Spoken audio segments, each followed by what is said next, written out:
Hello' বন্ধুসকল, জেংগো tech চাব চেনেলত আপোনাক স্বাগত জনাইছোঁ। আৰু মই আজি আপোনালোকক শিকাম গুগল মেপত আপুনি দূৰত্ব কেনেকৈ চেক কৰিব, যিকোনো জেগাৰ ডিষ্টেঞ্চটো আপুনি কেনেকৈ উলিয়াব। তাৰ পৰা এক্সাম্পল ধৰক গুৱাহাটীৰ পৰা ডিব্ৰুগড় কিমান দূৰ।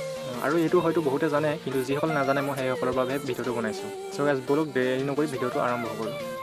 তাৰ বাবে আপোনালোকে যাব গুগল মেপত, আৰু সকলোৰে গুগল মেপখন থাকে। আৰু যিসকলৰ নাই সেইসকলে মেপখন ডাউনলোড কৰিব পাৰে। আৰু গুগল মেপত ক্লিক কৰাৰ পিছত আপোনাৰ এনেধৰণে ইণ্টাৰফেচ ওলাব। ইয়াত গো বুলি য'ত লিখা আছে তাত ক্লিক কৰিব।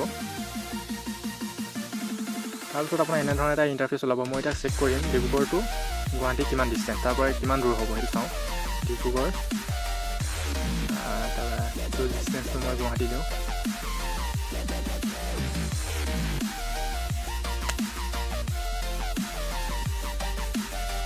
ফাইণ্ডিং বেছ ৰোড এয়া চাওক 443 কিলোমিটাৰ আৰু 10 ঘণ্টা 7 মিনিট টাইম বুলি দেখাইছে। কিন্তু টাইমটো ইমান এটা কনফাৰ্ম নহয়, কিন্তু এইটো দূৰত্বটো ইমানটো 443 কিলোমিটাৰ।